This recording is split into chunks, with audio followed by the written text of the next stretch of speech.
Ben Feringhai, chimiste, spécialiste de la nanotechnologie moléculaire, dont les recherches portent sur les procédés de fabrication et de manipulation de structures et de systèmes à l'échelle du nanomètre. Nous travaillons spécifiquement sur les interrupteurs et moteurs moléculaires. Autrement dit, notre objectif est de fabriquer des interrupteurs et des moteurs à l'échelle du nanomètre. Les interrupteurs, vous les connaissez tous. Ce sont les interrupteurs électriques de vos maisons, mais aussi bien sûr ceux utilisés par vos appareils informatiques. Tout dispositif électronique contient des commutateurs numériques 0,1 qui servent au stockage de l'information. C'est ce que nous essayons de réaliser à l'échelle moléculaire. Concevoir des composants pour les technologies de l'information du futur, en passant du micro au nano.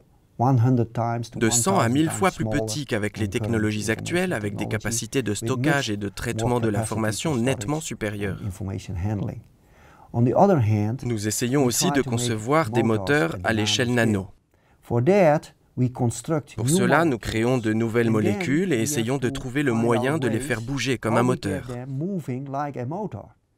Nous avons par exemple conçu un nanomoteur qui tourne grâce à l'énergie de la lumière, et ce dans une certaine direction. Il est nécessaire d'avoir une direction de rotation. Pensez à votre voiture. Il faut contrôler non seulement l'apport d'énergie, mais aussi la direction du mouvement.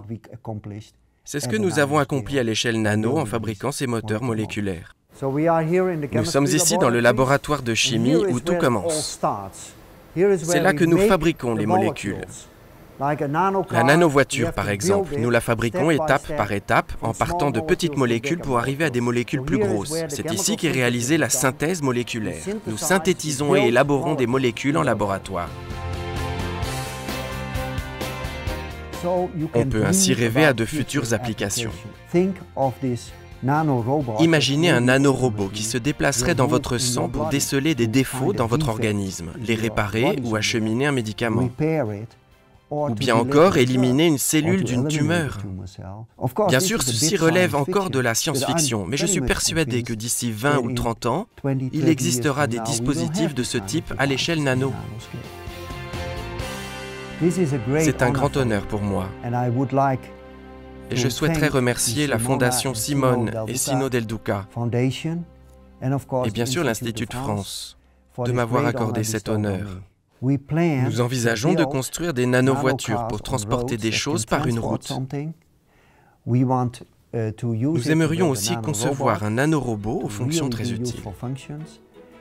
Enfin, nous souhaitons dépenser une partie de l'argent à l'écriture d'un livre destiné au grand public et aux scolaires,